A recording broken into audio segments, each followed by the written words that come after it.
Voy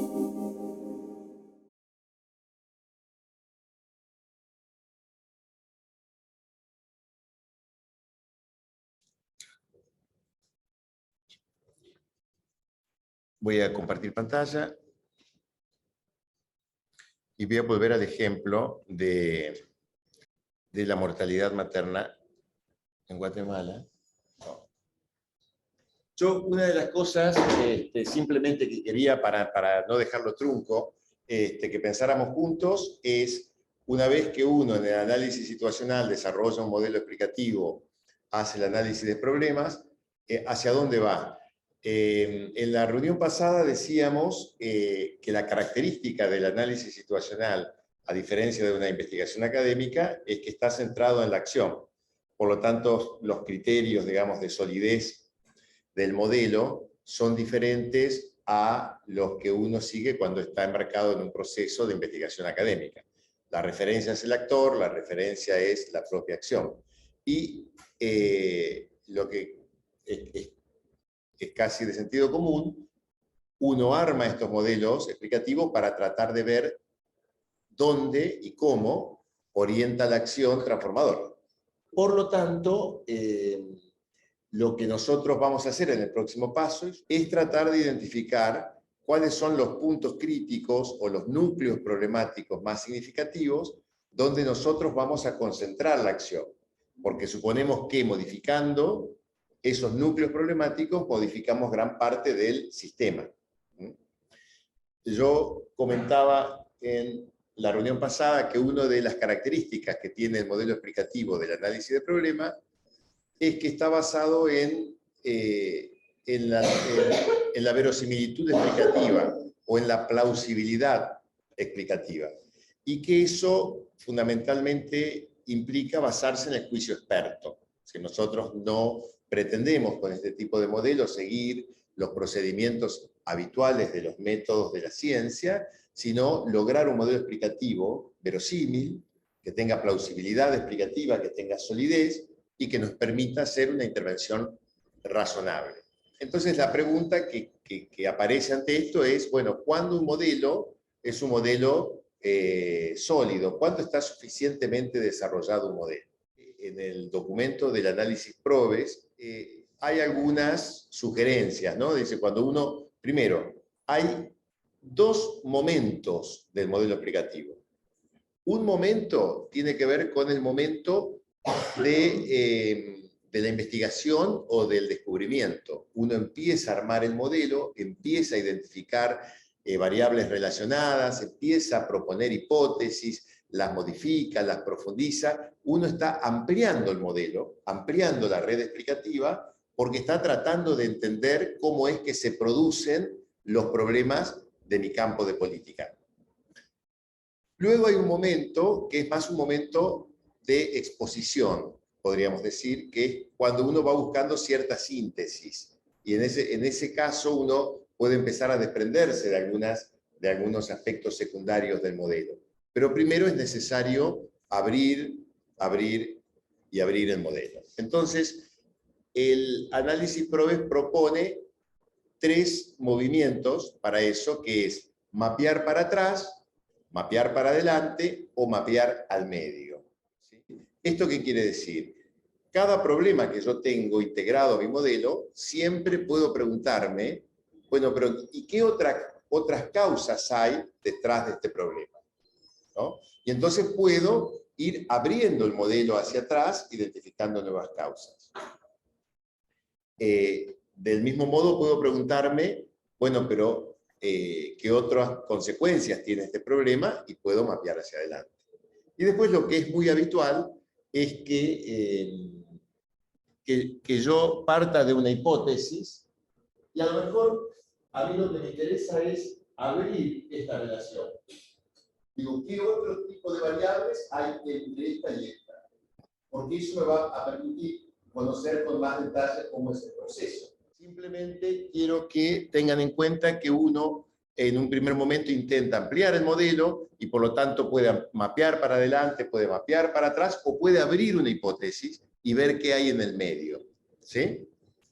Digo, porque ustedes creo que les pregunté, pero hay un ejemplo que yo tomé de un taller que probablemente ustedes hayan hecho con Daniel, que es el tema de las tierras, el deterioro de las tierras de los bajos submeridionales. Y un poco algunas hipótesis que están por detrás tienen que ver con el avance de la frontera agrícola, de la soja fundamentalmente. Y cuando uno va para atrás, mira que hay algunos factores causales que tienen que ver, por ejemplo, cómo está armado el agronegocio, cómo está armado la producción de fertilizantes, la producción de agroquímicos, cómo el paquete tecnológico que está detrás de la soja ha tenido un desarrollo muy fuerte y de alguna manera también favorece y o condiciona la opción por ese tipo de cultivos, ¿no? Si uno sigue yendo para atrás, que en algunos casos conviene hacer esto, uno en realidad va a terminar en la demanda internacional de soja. Uno de los jugadores que está por detrás de esto es China, ¿no? ¿Y para qué compra la soja China? Bueno, en la medida que grandes contingentes de población pobre de China vayan integrándose a la clase media y se necesite mayor cantidad de comida y se necesite mayor cantidad de cerdos, nos van a comprar mayor cantidad de soja. Entonces, como China está en un proceso de ese tipo, de manera sostenida, lo que está tensionando e impactando en eso es este factor, si uno quiere, más estructural, causal, muy fuerte. De forma tal de que en realidad, lo que estoy por hacer es casi un chiste, yo podría decir que en realidad la hipótesis es que cuantos más chanchos críen en China, más se deteriora el norte de Santa Fe y el sur de Chaco, ¿no? Y eso es una hipótesis. Una hipótesis lo que hace es relacionar dos o más variables. No quiere decir que son dos variables próximas. Yo puedo decir, cuanto más se incorporen sectores a la clase media en China, mayor deterioro va a haber en los bajos submeridionales. O digo, mira, los incendios forestales es producto del cambio climático. Ok, entonces lo que uno puede hacer es mapear, abrir esa hipótesis, mapear hacia adentro para tratar de entender con más precisión cómo son esos procesos. Claro. Pero lo que pasa es que esto, como yo estoy haciendo un análisis, un grupo hace un análisis para tratar de intervenir, hay cosas que se dan, por supuesto, porque los sanitaristas de Guatemala, ellos tienen muy claro cómo es que las barreras de acceso afectan la cobertura, ¿no? Quizás uno que no conoce cómo es esto en Guatemala, puede llegar a necesitar abrir esa hipótesis para ver cómo es que juega y en qué impacta la barrera económica o la barrera cultural y poder conocer en más detalle el proceso. Entonces, de esto podemos sacar varias conclusiones. ¿Cuánto mapea y en qué sentido mapea el modelo explicativo? Depende mucho del grupo. Hay cosas que para un grupo pueden estar tácitas, ¿no? O que decide cortar en determinado momento porque ya no le interesa llegar a otras causas más profundas, y otros grupos pueden requerir un mayor desarrollo. Pueden mapear hacia adelante, pueden mapear hacia atrás, pueden mapear hacia el medio o abriendo hipótesis en este primer momento, que es un momento de incorporar problemas e hipótesis. ¿Para qué? Para poder tener finalmente un modelo que en términos de plausibilidad explicativa nos deje satisfechos. Después, uno puede, está obligado a comenzar un proceso de exposición de sus hipótesis. Quizás uno va adquiriendo ahí más síntesis. Sí, claro. Si todos trabajásemos en una problemática, pueden tener distintas visiones, puede tener una desconexión como quiera, pero se supone que cuando no estás acá, deberíamos decidir por lo menos en la cosa. Claro. Hay veces que no coincidís porque son perspectivas diferentes. Las perspectivas diferentes muchas veces no vienen solamente entre actores que están parados en veredas diferentes. Supongamos que nosotros somos un grupo que estamos decididos a colaborar en el abordaje de un problema, y puede que nosotros tengamos algunas diferencias. Y muchas veces eso queda plasmado en el modelo explicativo, porque los modelos explicativos no son perfectos. No vamos a tener tiempo de ver ejemplos, pero le podría mostrar muchísimos modelos explicativos de procesos reales de planificación que tienen esas señales, esos signos. Que me viene a la mente ahora, hace bastante, no sé, hace 10 años, más de 10 años atrás, trabajamos en la formulación de planes estratégicos de 2 hospitales del conurbano. Los modelos explicativos eran una parentera, ¿no? Eran muy complejos porque abordaban temas que tenían que ver con la gestión de pacientes, con la parte ambulatoria, con la parte de internación, con los estudios intermedios, con el parque informático, con el tema del financiamiento del hospital. O sea, era un mundo muy complejo. Trabajábamos con todos los jefes de servicios y todos los jefes de áreas administrativas y los dos sindicatos. Y en un momento, discutiendo descriptores, alguien plantea el tema de infección hospitalaria como uno de las dimensiones del déficit de atención en el hospital. Y se da una discusión.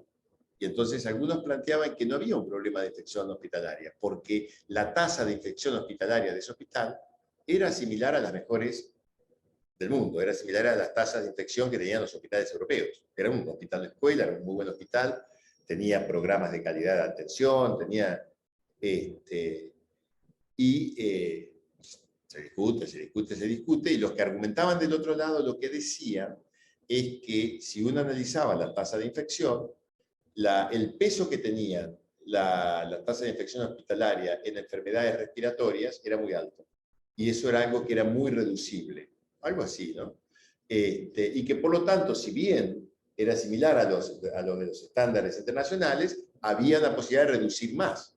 Entonces querían plasmarlo como problema, como descriptor, como dimensión del problema focal. Discusiones van, discusiones vienen, y después hay que tener el arte de decir, bueno, ¿cómo lo ponemos para que esto no suene de una manera que no sea la adecuada? Porque la verdad es que no era una situación grave, pero era mejorable, digamos. Entonces, uno cuando se acerca puede coincidir más, puede ir limando problemas que puedan tener que ver con la hipótesis que se está formulando, con el indicador que se está usando, o con la información que uno, o con la fuente que utiliza, y puede ir llegando a acuerdos, pero muchas veces hay miradas que son diferentes. Entonces, bueno, esto para decir simplemente que uno tiene que tratar de llegar a un modelo que sea desarrollado, sólido, y que en términos explicativos sea potente. Ahora, ¿quién va a decidir eso? Y va a decidir el propio grupo que está llevando adelante el análisis situacional. ¿Eso quiere decir que va a ser el modelo? No. Así como hay un saber experto al que apela el análisis situacional, el análisis de problemas, que tiene que ver con un saber experto propio del campo de política o del campo problemático que se está analizando, también hay un saber experto de tipo metodológico, que debería ser el nuestro, ¿no? Entonces, el que tiene mucha experiencia en este tipo de cosas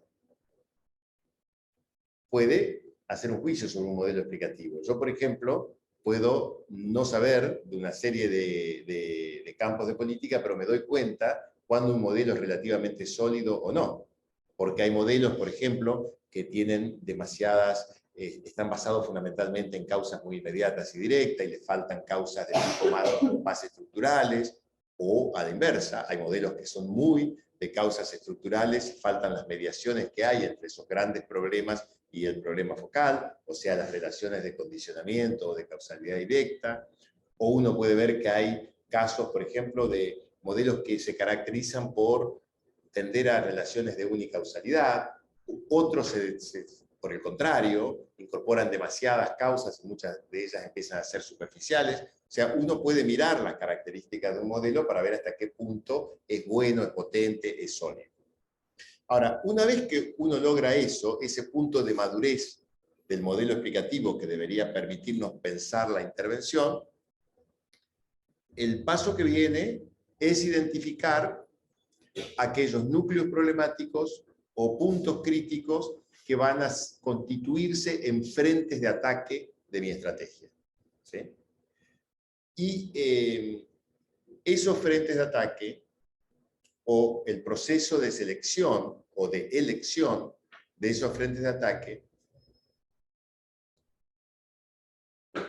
puede tener que ver con muchas cosas, pero en general nosotros recomendamos, y eso está en el documento del PROVES, atender a dos aspectos. Uno es que esos frentes de ataque, que no van a ser más que algunos de esos problemas que están integrados al modelo, estén, yo lo decía con esas palabras en el 90 y pico, yo decía que estén sobre procesos causales decisivos. O sea, yo parto de la base que se haga un modelo muy amplio, algunos procesos causales van a ser más importantes que otros. Entonces digo, mi frente de ataque tiene que estar en uno de los procesos causales decisivos. Yo ahora prefiero más bien hablar de motricidad, ¿no? Cuando uno ve la forma, la configuración que toma el modelo, uno hasta por la manera de graficarlo, uno puede ver que hay puntos que son núcleos que pueden llegar a provocar muchos cambios, porque tienen relación con muchas variables. Entonces, alterar ese núcleo me pueden producir cambios importantes en el resto del modelo. Y el segundo aspecto tiene que ver con el campo de gobernabilidad. Recordamos un poco los conceptos de variable condición, variable instrumento. Básicamente, digamos, el campo de gobernabilidad, si no lo vieron, o sea, es como si fuera un vector, digamos,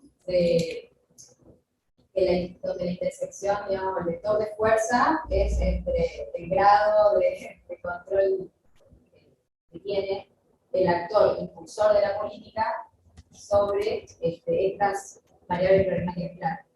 Entonces, puede tener un control total, o sea, tener un control, puede ser control compartido con otros actores, y puede ser fuera de control. Eso siempre va a depender de quién definamos como actor, impulsor, o actor que va a tener incidencia sobre esas problemáticas que definimos. O sea, no es lo mismo, por ejemplo, me acuerdo que en un pero que hablaba de la pobreza, de la feminización de la pobreza. Como que hay una sobrerepresentación en las mujeres, pobreza, bueno. En ese caso, dependiendo de quién esté abordando ese problema, si es, no sé, Ministerio de Mujeres, si es trabajo, economía, depende de quién lo vaya a abordar, va a tener más control o menos control sobre las distintas causas o variables de ese problema. Entonces, por ejemplo, si tiene que ver, o sea, si tomamos como causa el tema del bajo de ingresos, y capaz que si el Ministerio de Trabajo va a tener más control, pero o en el caso del incendio que estuvimos trabajando la semana pasada, tenías, bueno, cuando lo del cambio climático, ¿qué sería? Reducciones tendríamos que ver con que está fuera del control del actor. O bueno, no sé, esto que decía el avance agropecuario para la contaminación ambiental. El avance de la soja, bueno, en China claramente sería más algo fuera de control. Ahora no sé, los fondos insuficientes que había planteado Raúl, si yo soy tomando como el actor impulsor de la política el organismo de control de fuera.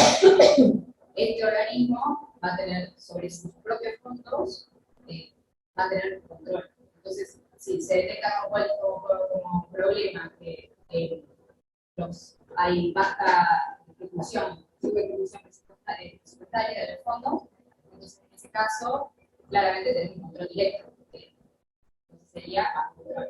Ahora, por ejemplo, la asignación de esos fondos, ahí va a depender de quién sea el órgano o el organismo que lo asigne. Entonces ahí sería una variable de control compartido que vos podés tener incidencia. O entonces, la causa en ese caso que tiene que ver con, hablábamos de uno de los escritores de ese problema, el tema de que casi todo, el 95% dijo Raúl, de esa problemática era provocado por humanos. Bueno, ahí hay distintas causas relacionadas a eso. Bueno, ahí claramente el control de que se cause el incendio no lo va a tener el órgano de control de incendio, sino que lo va a tener la persona o la empresa o la industria que esté provocando ese incendio. Mencionado, como sea. Pero sí voy a poder tener incidencias sobre eso, ya sea con campañas de prevención, con el sistema de alerta temprana, o tendré que agarrar y articular con las provincias para que haya más control, más vigilancia de distintas cuestiones.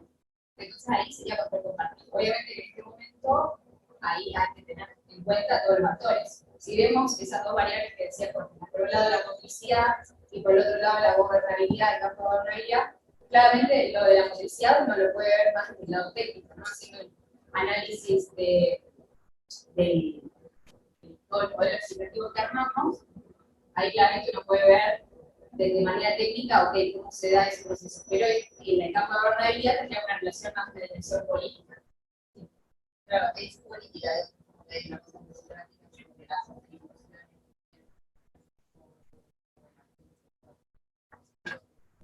O sea, ha incluido tener la capacidad de convencer a la persona que está. Claro, sí. Bueno, ahí juegan, o sea, por un lado, o sea, sí o sí, digamos, va a ser control compartido, una variable en la cual requiera que tengas que convencer, capacidad para convencer, pero también va a tener como tus capacidades. No sé si vieron lo del triángulo del gobierno.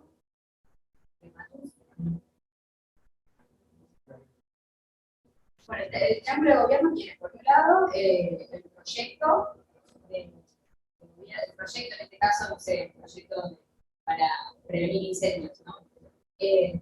Por otro lado, tenés las capacidades de gobierno y por otro lado tenés la gobernabilidad.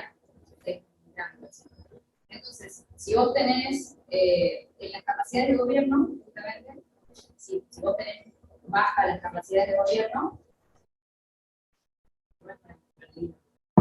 o sea, por ejemplo, la ejecución de fondos es una capacidad, ¿no? de poder claro, hay una capacidad de gestión, pero también están las capacidades relacionales. Entonces, sí, la capacidad de dirección del gobierno sobre eso. Entonces, cuanto más capacidad tengas de relacionarte con los otros, bueno, más posibilidades de que se lleve bien a cabo el gobierno, el proyecto de gobierno. Y que tengas un campo de gobernabilidad más alto. Digamos, lo Claro. que plantea el triángulo de Matus es que esos tres conceptos son relativos. Si yo, por ejemplo, quiero mantener desafiante mi proyecto, cuanto más alto mi proyecto, más chica la base. O sea, mis capacidades son menos suficientes para un proyecto tan exigente y mi campo de gobernabilidad es menor. Ahora, si yo desarrollo capacidades, se amplía mi campo de gobernabilidad. Entonces, O sea, ahí en eso lo que yo iba a sumar es que, digamos, si vos agarrás y solamente trabajás sobre las variables que tenés control total, entonces tenés que tener un proyecto un poco ambicioso y no vas a necesitar ampliar tu capacidad de gobierno ni tu campo de gobernabilidad tan amplio. Ahora, en el momento en el que necesitas que empezás a incluir las variables que tienes control compartido con otros, bueno, ahí vas a tener que tener capacidad para articular con actores y demás para poder hacer frente a ese proyecto de gobierno más ambicioso.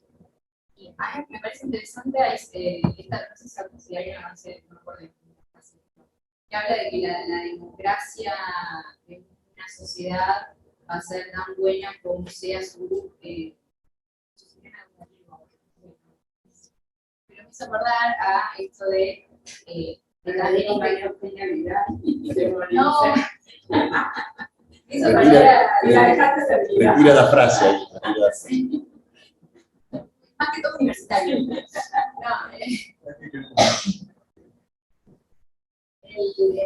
en esa misma analogía, el proyecto de gobierno va a tener el éxito del proyecto de gobierno, va a ser tan bueno como la definición de estos frentes de ataque o de las variables que vos consideres críticas a partir de estas variables que estamos diciendo, ¿no? de la publicidad y la grado de gobierno. O sea, porque si agarras una variable que la tenés fuera de control, o sea, si yo quiero incidir sobre el cambio climático, y son de ambiente y sobre economía, no tiene mucho sentido, o sea, no va a tener éxito.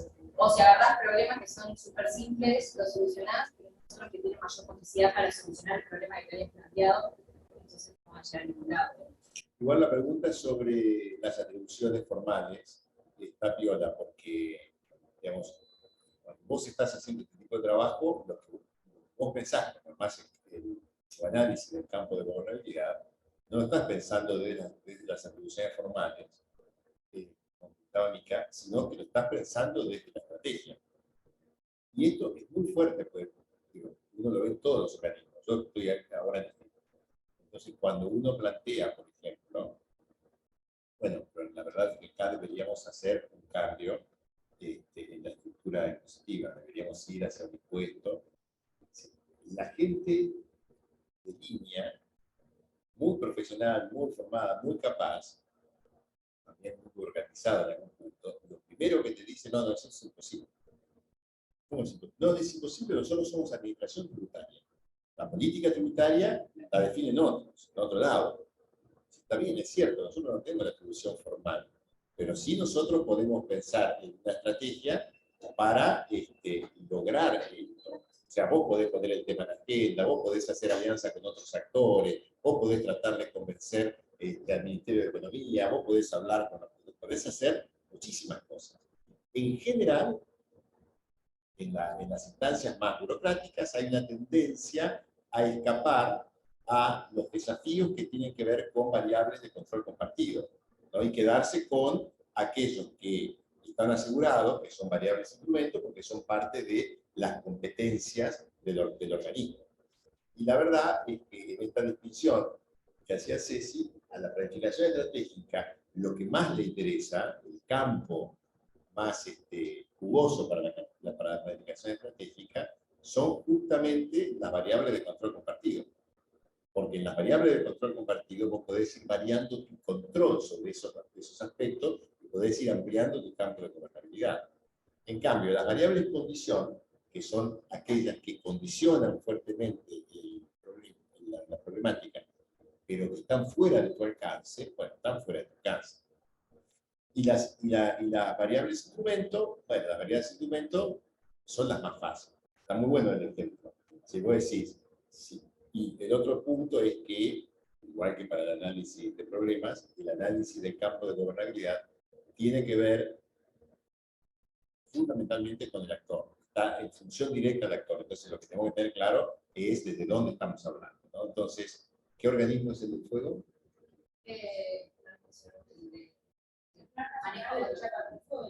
Bueno, si nosotros estamos en el Plan Nacional de Lucha contra el Fuego, para nosotros la subejecución presupuestaria como problema es un problema que lo tengo montado sobre una variable instrumento, o sea, una variable de pleno control. Tendré que desarrollar capacidades para poder ejecutar mejor.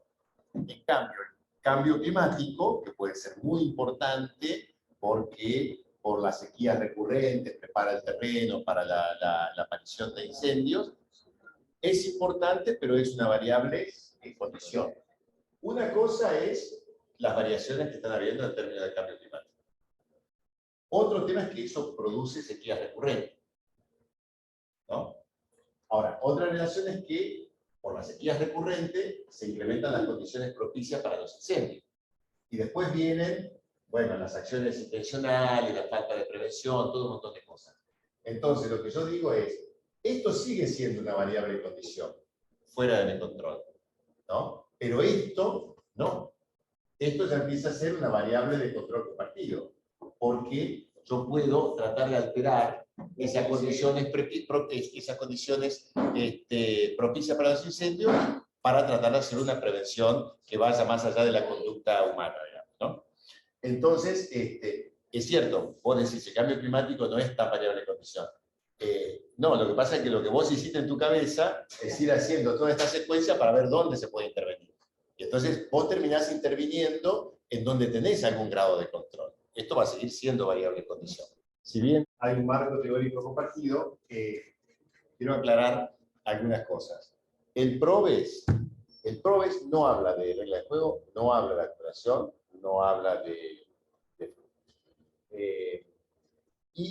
habla de tres tipos de relaciones causales, relaciones de causalidad que son fuertes, que son de determinación, que no quedan graficadas, no se distinguen en la graficación, como cada una de esas flechitas de alguna manera manifiesta que hay una relación, pero invisibiliza qué tipo de relación, lo que dices es, escribamos la naturaleza de las hipótesis.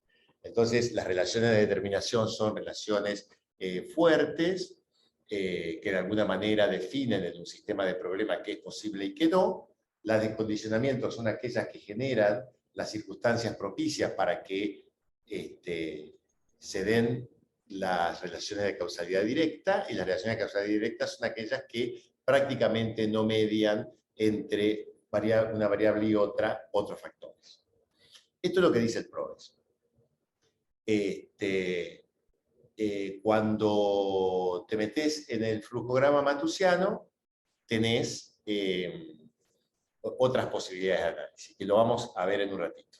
Ahora pongo un punto y coma, lo vamos a ver en un ratito. Lo único que, como sale el tema, yo quiero aclarar que el PROVES habla de variable condición, esto está todo buscado, variable condición,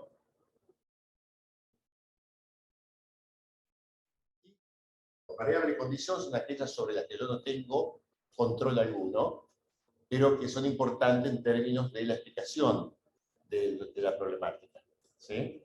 Me explica gran parte de la situación, pero lo tengo que integrar al modelo, pero no puedo hacer nada con eso. Las variables instrumento son aquellas que están bajo mi pleno control.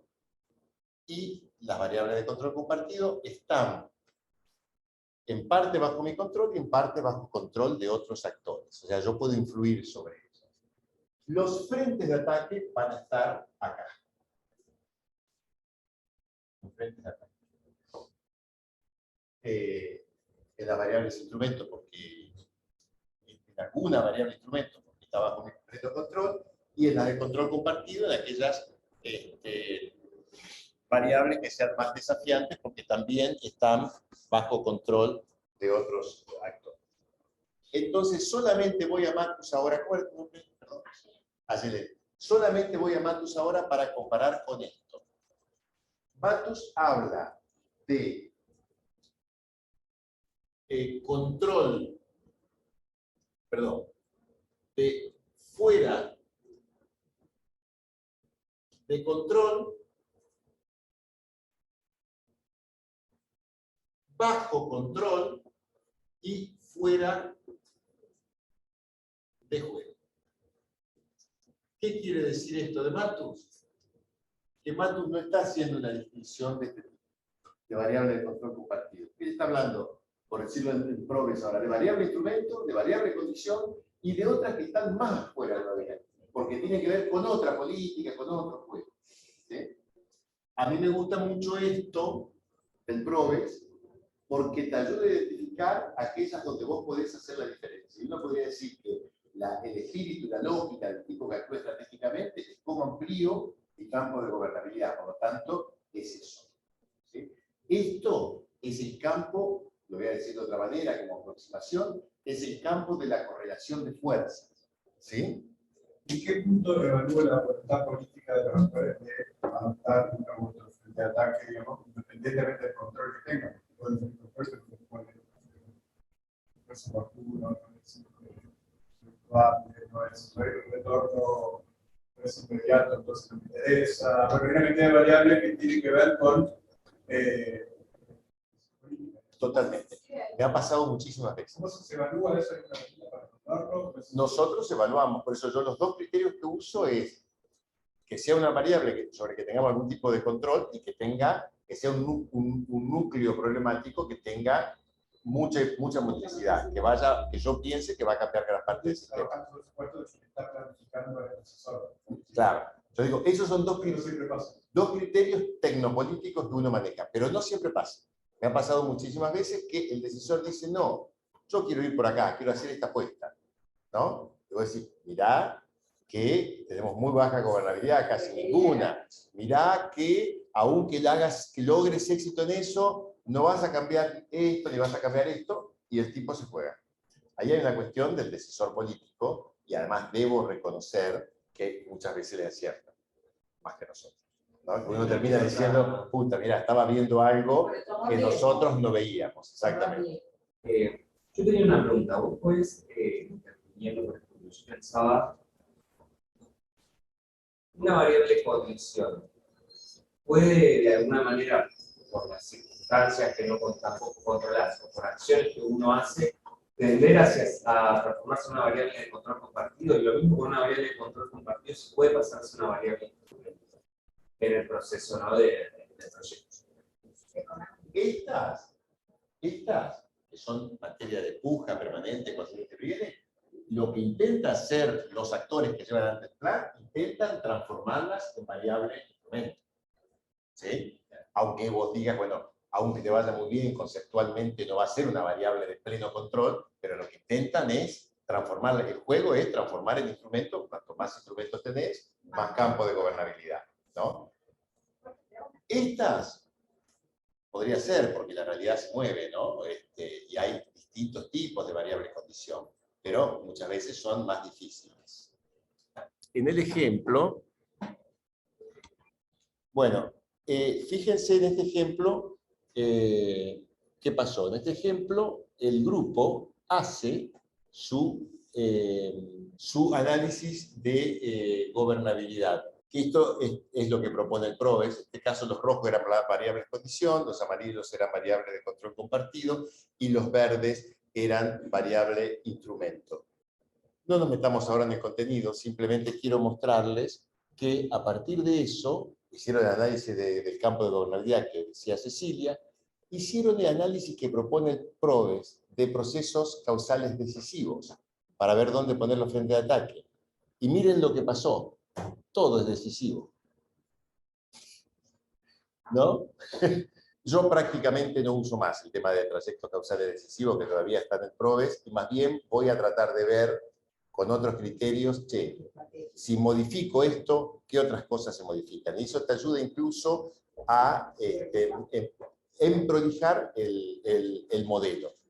El concepto de motricidad no es propio de la planificación estratégica. El concepto de motricidad yo lo tomé de una herramienta de planificación prospectiva que se llama MICMAC. Y entonces, en este caso, vamos a correr a esta gente que está acá en este cuadradito. Vamos a ponerlo en el medio. Vamos a transformarnos en problema focal. Este es el problema.